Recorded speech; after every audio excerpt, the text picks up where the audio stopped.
السلام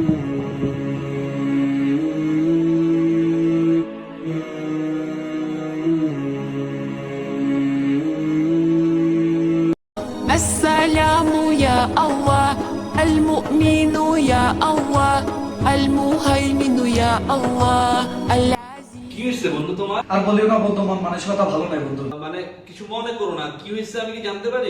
আমার আর রিয়াদের সাথে তো অনেক ঝগড়া হয়েছে, এখন আমরা তো একজন আরেকজনের সাথে কথা বলা একদম বন্ধ করে দিছি। কি বলো, তোমরা দুজন দুজনের সাথে যে কথা বলো না, এটা কতদিন হয়েছে?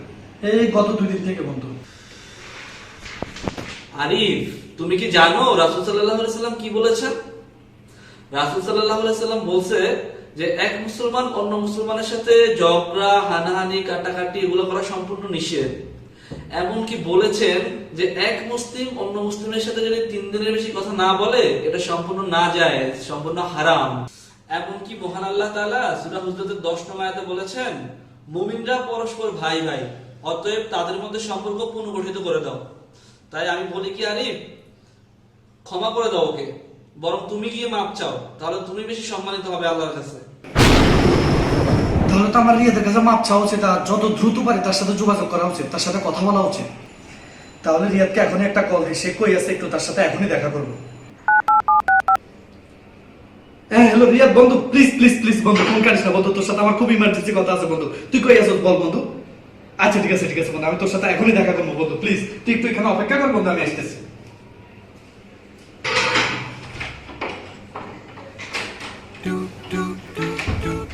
বন্ধু তুই আমার মাফ করে দে বন্ধু, তুই আমার মাফ করে দে বন্ধু। বন্ধু তুই কি জানোস বন্ধু আমাদের নবীজি কি বলেছেন? কি বলেছে? আমাদের নবীজি বলছে যে একজন মুসলমান আরেকজন মুসলমানের সাথে কোনো মারামারি, হানাহানি, বিচ্ছেদ এগুলো কোনো কিছুই করা যাবে না। আর নবীজি এও বলেছেন যে একজন মুসলমান যদি আরেকজন মুসলমানের সাথে 3 দিনের বেশি যদি কথা বলা বন্ধ রাখে তাহলে সেটা সম্পূর্ণ হারাম বন্ধু। আমাদের অলরেডি বন্ধু 2 দিন হয়ে গেছে, আমরা 2 দিন এক বন্ধু আরেক বন্ধুর সাথে যোগাযোগ রাখিনি, এখন বন্ধু 3 দিন হয়ে গেলে বন্ধু, তাহলে আমরা কি ভাবে নবীর উম্মত হবো আর কিভাবে আমরা মুসলমান দাবি করবো নিজেদের? বন্ধু আমাদের মিলে যাওয়া উচিত বন্ধু। जन्नती कन्फर्म जन्नती है, कन्फर्म जन्नती है, कन्फर्म जन्नती है, कन्फर्म जन्नती है, कन्फर्म जन्नती है, कन्फर्म जन्नती है, कन्फर्म जन्नती है, कन्फर्म जन्नती है। बंदा है जो जली का, कलमा पढ़े नबी का, आशिक है जो वली का, हाँ कन्फर्म जन्नती है, कन्फर्म जन्नती है, कन्फर्म। হযরত আনাস রাদিয়াল্লাহু তাআলা আনহু থেকে বর্ণিত, রাসূল সাল্লাল্লাহু আলাইহি সাল্লাম ইরশাদ করেছেন, পারস্পরিক সম্পর্ক ছিন্ন করো না, একজন অন্যজনের সাথে ঝগড়া করো না, হিংসা, বিদ্বেষ ও ঘৃণা পোষণ করো না। হে আল্লাহর বান্দারা, তোমরা ভাই ভাই হয়ে থাকো। কোনো মুসলমানের জন্য তার মুসলমান ভাইকে 3 দিনের অধিক পরিত্যাগ করা হালাল নয়।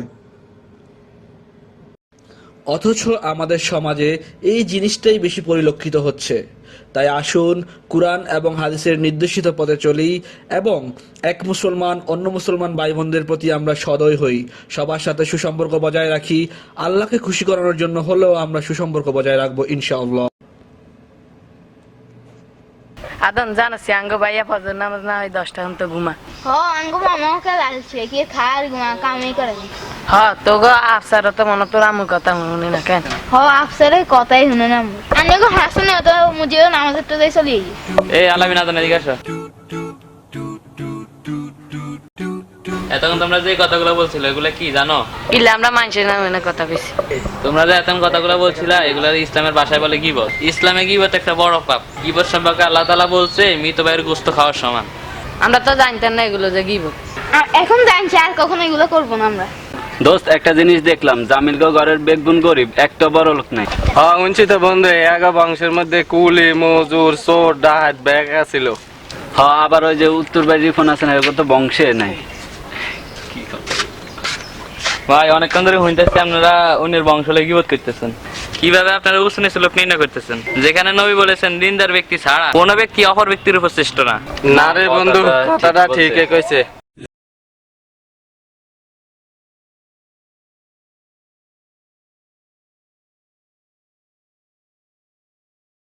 আরে বন্ধু চল নিচে চল গরু আনছে একটা বন্ধু, সেই কিসে বন্ধু, সেই বড় একটা গরু আনছে নিচে।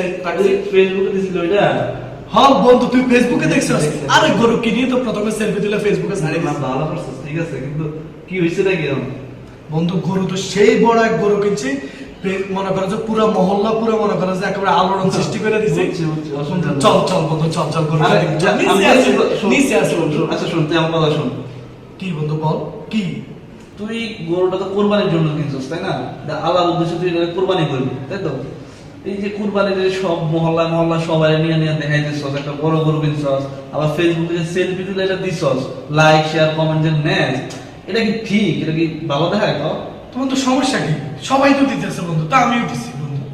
আর কুরবানির ইতিহাস তো জানাস, ইব্রাহিম আলাইহিস সালাম স্বপ্নে দেখছেন যে তার আদরের জিনিস কুরবানি করবে, তো সেটা কি ইসমাইল আলাইহিস সালাম, উনি ইসমাইল আলাইহিস সালামের গলা ছুরিও ধরছে, তো আল্লাহ খুশি হয়ে ওই জায়গায় একটা দুম বাইনা দিচ্ছে, সেখান থেকে আমাদের পশু কুরবানি করার প্রচলন শুরু হয়েছে।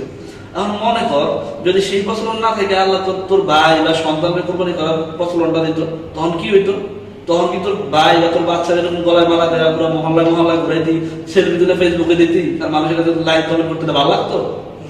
তাইলে কুরবানি একটা ইবাদত ভাই, এটাকে সম্মান করতে শিখ, এটাকে আদবের সহিত পালন কর, বুঝছস? আর বাসায় না না না বন্ধু যাবো না, গরু নিচে আছে বন্ধু, যা গরুটা ধরতে হবে বন্ধু। আর তুই যা বুঝছিস বন্ধু, আসলে কথাগুলো খুব ভালো লাগছে, কথাগুলো অবশ্যই মানা উচিত বন্ধু। তো ঠিক আছে বন্ধু, এখন যাই তাহলে বন্ধু। আচ্ছা ঠিক আছে, তাহলে আজকে তো আসা হবে, এটা দাওয়াত রইল। ওকে বন্ধু।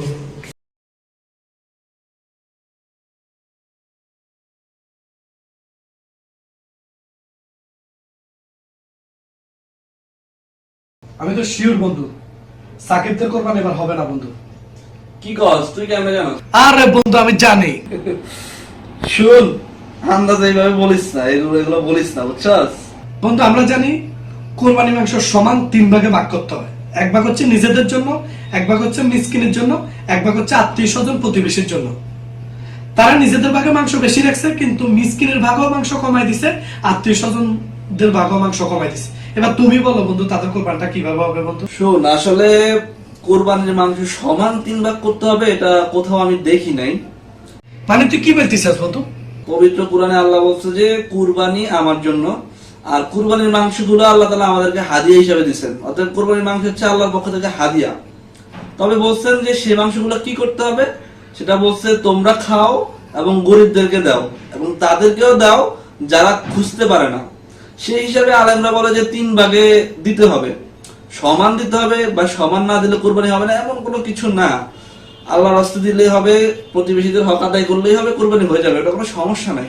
ও আচ্ছা, এই কাহিনী তাহলে বন্ধু। আমি তো আরো ছোট কাল থেকে জানি আসতেছি কোরবানি মাংস সমান 3 ভাগে ভাগ করতে হবে, না হলে তো কোরবানি হবে না। আমার মনে হয় উত্তম হয় কিভাবে জানিস? কারণ কুরবানি তো হচ্ছে আমাদের জন্য একটা পরীক্ষা, কুরবানি মানে আমরা আল্লাহর জন্য ত্যাগ করব, তাই কুরবানির মাংস আমরা বেশি ভোগ না করে আল্লাহর রাস্তায় দান করবো, আমার মনে হয় এটাই উত্তম হবে। তবে হ্যাঁ, সেখান থেকে যদি বেশি কেউ কিছু খায় সেটার সাথে কোরবানি হওয়া না হওয়ার কোনো সম্পর্ক নাই, কোরবানি হয়ে যাবে, এটা কোনো সমস্যা না।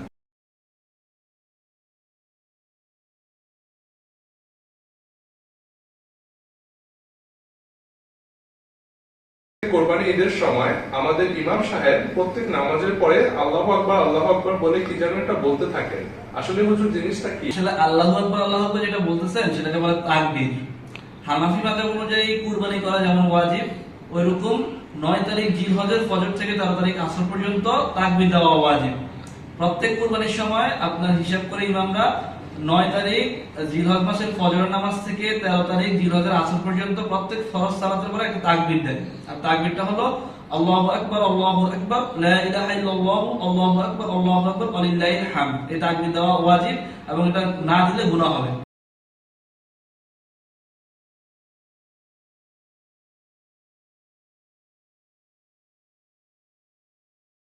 আমি মহা খুশি কিসে ভাই, আমার তো একটা কন্যা সন্তান এসেছে ভাই। আলহামদুলিল্লাহ ভাই, আপনার তো সামর্থ্য আছে, তাহলে তো আপনি আকিকা সুন্নাতটা পালন করতে পারেন। 1 মাস পর তো কোরবানি, চিন্তা করছি কোরবানির সাথে সাথে মেয়ের আকিকাটাও দিয়ে দিই। শুনেন ভাই, 7 দিনের ভিতর আগে করা হচ্ছে সুন্নত। রাসূল সাল্লাল্লাহু আলাইহি সাল্লাম 7 দিনের ভিতর আগে করতে বলছেন।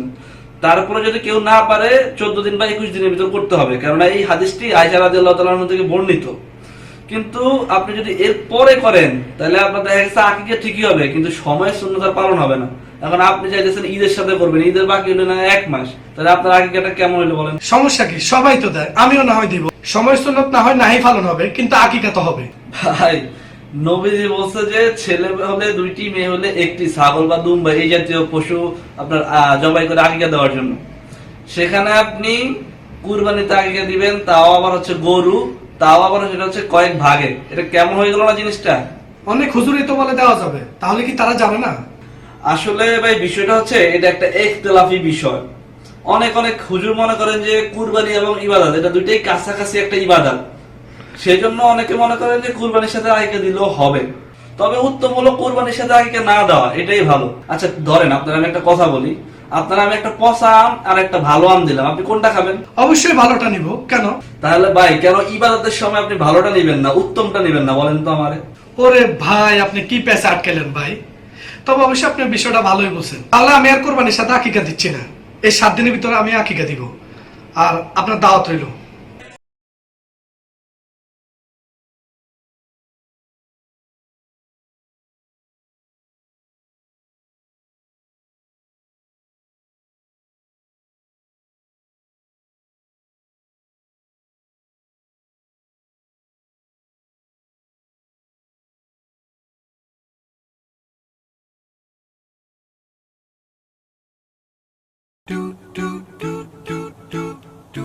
কি রে আজকে আল্লাহর রাস্তায় খানা দেখলাম না। কই কাগো খানা এটা জানি না। আর ওই সিদ্দিকও খানা বেড়া, আর বেড়া যাস নাই ভালো হয়েছে। সেরা গোস্ত রানছে, গোস্ত মধ্যে দেনা নুন, গোস্ত আয়া বেড়া আর হাত হচ্ছে এক কান, তারপরে সব আলু, নুন, জল নাই গোস্তের মধ্যে, কিছু নাই। এরম খাওন আমি আমার বাপের জন্ম খাই না বেড়া। রে রবিন, খাওন লাগিন কি কইছ? বোন তোর একটা কথা কই, আমগো নবীজি খাওয়ানলে কখনো এরকম গিবত গাইতেন না। নবীজি করতেন কি, খাওয়ান পছন্দ হইলে খাইতেন, নইলে এক পাশে হরাই রাখতেন। তোরা কিন্তু যেদিন করতেছ এটা একটা গিবত, এটা নিঃসন্দেহে অনেক গুনার কাজ। ঠিক আছে, আল্লাহর কাছে তওবা কর, আল্লাহ মাফ করে দিব। এগুলো নেক্সট টাইম করিস না, ঠিক আছে? ক্ষমা করে দাও এই মিনতি তোমার তরে আল্লাহ। দোস্ত একটা জিনিস দেখলাম, জামিলগাঁও ঘরের বেগুন গরিব, একটা বড় লোক নাই। হ্যাঁ শুনছি তো বন্ধু, এগা বংশের মধ্যে কুলি, মজুর, চোর, ডাহাত ব্যাগ ছিল। হ্যাঁ আবার ওই যে উত্তর বাড়ির ফোন আছে না, এগুলো তো বংশে নাই। ভাই অনেকক্ষণ ধরে শুনতেছি আপনারা অন্যের বংশ লয়ে গীবত করতেছেন। কিভাবে আপনারা উচ্চ লোক নির্ণয় করতেছেন? যেখানে নবী বলেছেন দিনদার ব্যক্তি ছাড়া কোন ব্যক্তি অপর ব্যক্তির উপর শ্রেষ্ঠ না। না রে বন্ধু, কথাটা ঠিকই কইছে। ভালো আছেন? এই তো আলহামদুলিল্লাহ। দেখছস রনি কাকা সারাটা পথ ভালো মতো হাইটে আসে, কিন্তু মসজিদে আসলে বসে বসে নামাজ পড়ে। কি একটা ভাব! আরে হেমিয়া তো বগলামি করে। আরে বগলামি তো করে। এর আরেক বন্ধু আছে না মোহিত ভাই, এতে একটা নামাজ তো পড়ে না, একটা রোজাও রাখে না। দুইজনই একই নৌকার মাঝে। আরেকটা জিনিস খেয়াল করছস কি? আমাদের যে মসজিদের ইমাম সাহেব উনি যে নামাজ পড়ায়, ওনার কোরআন তেলাওয়াত তেমন শুদ্ধ না, এবং কি আজান দেয়, আজানের কণ্ঠস্বরটা তেমন ভালো না।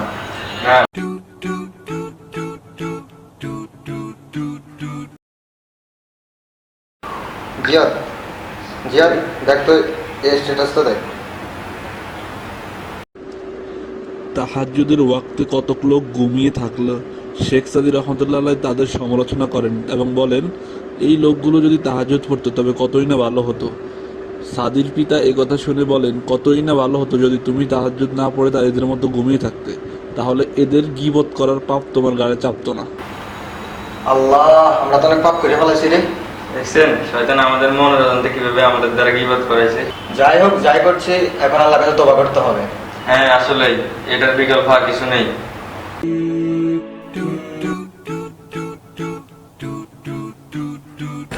এটা কি রে? আরে লম্বইছে বাতাসে, বুঝছ না? দেওস না, মই মূর্তিতে কেউ সালাম দেয় না। হাফ প্যান্ট পইরা কিভাবে বেদবের মতো সামনে দিয়ে গেছে। আমি একদিন দেখছি এটা টাউট আসলে, বুদ্ধি জ্ঞান বলতে কিছু নেই, এটা একেবারে ঢেন্দা মার কালো। কি বলছ? হ্যাঁ, আমার তো প্রতি ধারণা ছিল না।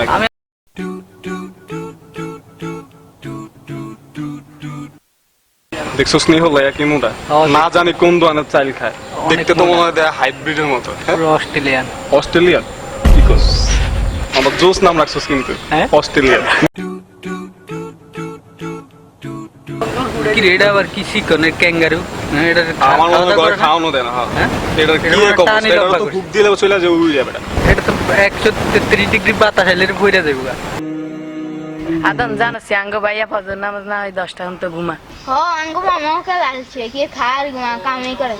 হ্যাঁ তো গো আফসার তো মনে তোর আমু কথা মনে না কেন? হ আফসারের কথাই শুনে না আনে গো হাসুনে তো মুজিও নামাজের তো যাই চলি। এই আলামিন আদন এদিকে আসো। এতক্ষণ তোমরা যে কথাগুলো বলছিলে এগুলো কি জানো? ইল্লা আমরা মানুষের নামে কথা বেশি। তোমরা যে এতক্ষণ কথাগুলো বলছিলা এগুলো ইসলামের ভাষায় বলে গীবত। ইসলামে গীবত একটা বড় পাপ। গীবত সম্পর্কে আল্লাহ তাআলা বলছে মৃত ভাইয়ের গোশত খাওয়ার সমান। আমরা তো জানতাম না এগুলো যে গীবত। এখন জানছি, আর কখনো এগুলো করবো না আমরা। কি রে তোর আজকে আল্লাহর রাস্তায় খানা দেখলাম না। কই কাগো খানা এটা জানি না। আর ওই সিদ্দিকও খানা বেড়া, আর বেড়া যাস নাই ভালো হয়েছে। সেরা গোস্ত রানছে, গোস্ত মধ্যে দেনা নুন, গোস্ত আয়া বেড়া আর হাত হচ্ছে এক কান, তারপরে সব আলু, নুন, জল নাই গোস্তের মধ্যে কিছু নাই। এরম খাওন আমি আমার বাপের জন্ম খাই না বেড়া। আমার কথা বললে আপনি রে রবিন, খাওন লাগিন কি কইছ? বোন তোর একটা কথা কই, আমগো নবীজি খাওয়ানলে কখনো এরকম গীবত গাইতেন না। নবীজি করতেন কি, খাওয়ান পছন্দ হইলে খাইতেন, নইলে এক পাশে হরাই রাখতেন। তোরা কিন্তু করতেছ এটা একটা গীবত, এটা নিঃসন্দেহে অনেক গুনার কাজ। ঠিক আছে, আল্লাহর কাছে তওবা কর, আল্লাহ মাফ করে দিব। এগুলো নেক্সট টাইম করিস না, ঠিক আছে? ক্ষমা করে দাও এই মিনতি তোমার তরে আল্লাহ। ভিডিওতে এতক্ষণ আপনারা যে চরিত্রগুলো দেখলেন এগুলো সবই আমাদের আশেপাশের চরিত্র। আমাদের পাপ কর্ম এবং শয়তান আমাদেরকে এমনভাবে ঘায়েল করে রেখেছে যে পাপকে আমরা পাপ মনে করি না, গীবতের মতো একটা ঘৃণ্য কাজকে আমরা হেসে খেলে প্রতিনিয়ত করে থাকি। অনেক সময় আমরা ইশারা করে কাউকে ইঙ্গিত করে কিছু বলি, আবার অনেক সময় আমরা মানুষের ইবাদত নিয়ে কথা বলি, অনেক সময় আমরা মানুষের ভালো দিকে আলোচনা করি। আমরা হয়তো ভাবি সবকিছুই ভালো, কারণ আমরা ভালো দিক নিয়ে আলোচনা করি, অথচ বুঝি না যে এটা নেক্সট শুরুতে শয়তানের একটা ধোঁকা। এটা হচ্ছে গীবত, এটা আমাদের মাথায় আসে না। তাদের মধ্যে আবার অনেকে সেই গীবতগুলা কান পেতে শুনে থাকে, তার প্রতি উত্তরে কোনো প্রতিবাদ করে না। সেজন্যই রাসূল সাল্লাল্লাহু আলাইহি সাল্লাম বলেছেন, গীবত শোনা এবং বলা সমান অপরাধ, আর গীবত শ্রবণকারী গীবতকারীদেরই একজন। আপনার সামনে যদি কেউ অন্য কারো আলোচনা বা সমালোচনা করা শুরু করে তাহলে আপনি বাধা দিন, না হয় আপনিও গীবতকারীদের একজন হয়ে যাবেন। তাই আসুন এতদিন আমরা জেনে বা না জেনে যত গীবত করেছি তার থেকে পানাহ চাই, আল্লাহর কাছে ক্ষমা চাই এবং আল্লাহর কাছে তওবা করি, কেননা তিনি তওবা কবুলকারী। আল্লাহ তাআলা সবাইকে বুঝার ও মানার তৌফিক দান করুক, আমিন।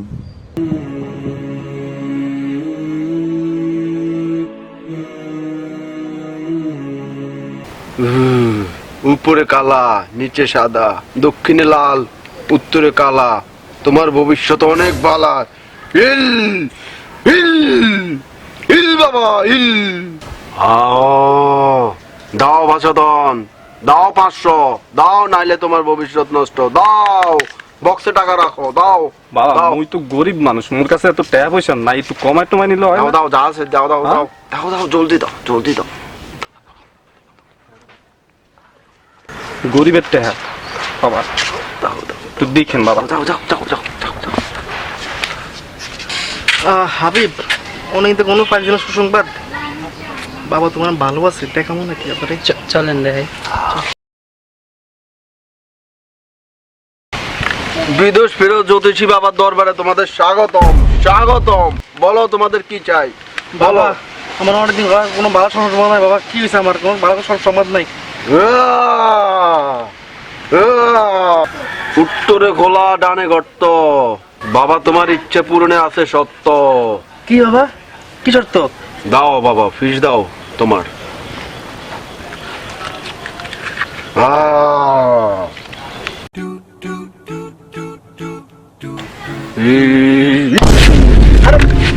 তোমার ভবিষ্যৎ অনেক ভালো। কালকে তুমি অনেক টাকা পাবা, পরশুদিন তুমি একটা সুন্দরী মেয়ে পাবা, তারপরের দিন তোমার চাকরি হবে।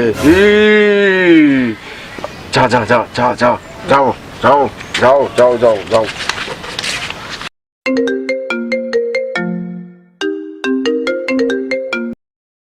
হ্যালো হ্যালো ভাই, আমি আউয়ালে গত মাসে জানাতেন কিছু টিয়া ধান নিছি, এখন দিতাম আইছি। আপনাকে ভাই সামনে আছি, একটু আইয়েন তো। হ্যাঁ ঠিক আছে, আমি আইতেছি ভাই, আইতেছি।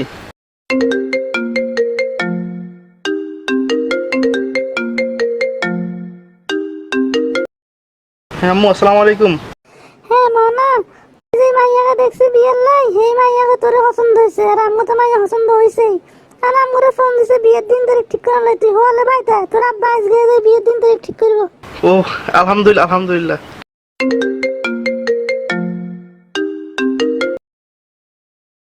হ্যালো, আসসালামু আলাইকুম। ওয়ালাইকুম আসসালাম, আপনি কি কাউসার হামিদ বলছেন? জি। আমি আরএসএল লিমিটেড থেকে বলছিলাম। আপনি আমাদের এখানে যে গত পরশুদিন ইন্টারভিউ দিয়েছিলেন, আমরা আপনাকে আমাদের এই চাকরির জন্য সিলেক্ট করেছি। আগামী 1 তারিখ আপনার জয়েনিং। অনেক থ্যাংক ইউ। কি রে জ্যোতিষ বাবা যা কইলো সব দিয়ে মিল গেল। উনি তো তাহলে সব কিছু জানে ভবিষ্যতের। তাইলে কি আবার যাবো নাকি? যাই। কিরে এত খুশি তুই কই যেতেছস? আরে এক কাম আছে, এক জায়গায় যাই। কি কাম আছে আমি বুঝলাম না, এত খুশি এক্সাইটেড আমি কি? আর সর্ব আর আমার লাগায় কি হইছে স্যার? আরে শুন, আরে বেড়া কালকে গেছিলাম জ্যোতিষ বাবার কাছে। বেড়া যা যা কইছে বুঝতে কথা একটা সব কিছু মিলে গেছে, মানে একটা সব মিলে গেছে। কি এমন ভবিষ্যৎ মিলছে? শোন, একমাত্র আল্লাহ ছাড়া ভবিষ্যৎ আর কেউ কইতে পারে না, বুঝছস? তুই যেটা কইছস এটা সম্পূর্ণ ভিত্তিহীন। তুই কইলে বুঝলাম, কিন্তু সে যে আমার বসে সব কথা জানে, এটা কিভাবে সম্ভব? সব যা কইছে সব কিছু মিলে গেছে, কিভাবে সম্ভব? যে ব্যক্তি জ্যোতিষীর এই কথাগুলো বিশ্বাস করলো, যে ব্যক্তি বিশ্বাস করলো যে জ্যোতিষী ভবিষ্যৎ বলতে পারে, সে তো কুফরি করলো, কাফের হয়ে যাবে। এটা তো আল্লাহর সাথে শিরক। পবিত্র কুরআনে শিরকের শাস্তি সম্পর্কে বলা হয়েছে।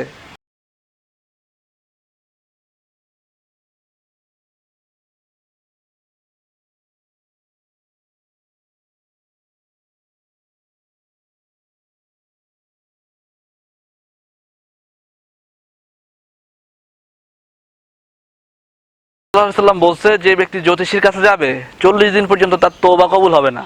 আবার কি বলছে? যে ব্যক্তি জ্যোতিষীর কথা বিশ্বাস করবে সে কাফির হয়ে যাবে। তা তো অনেক পাপ করে ফেলাইছি। আমি তোরে হাদিসও বললাম, কুরআনের আয়াতগুলোও বললাম। এবার তুই চিন্তা কর তুই কি করবি। তা আল্লাহর কাছে অবশ্যই তওবা করতে হইব।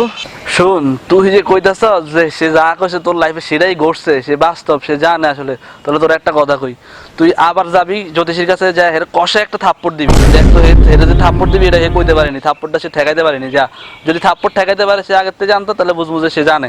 আর নাহলে তুই বিশ্বাস করতে হবে যে সে জানে না, আন্দাজে কইছে এগুলা। ঠিক আছে বাবা, আজকে আমার ভবিষ্যৎ কি? বাহ, আজকে তো তোমার ভবিষ্যৎ আরো ভালো। কি ভালো?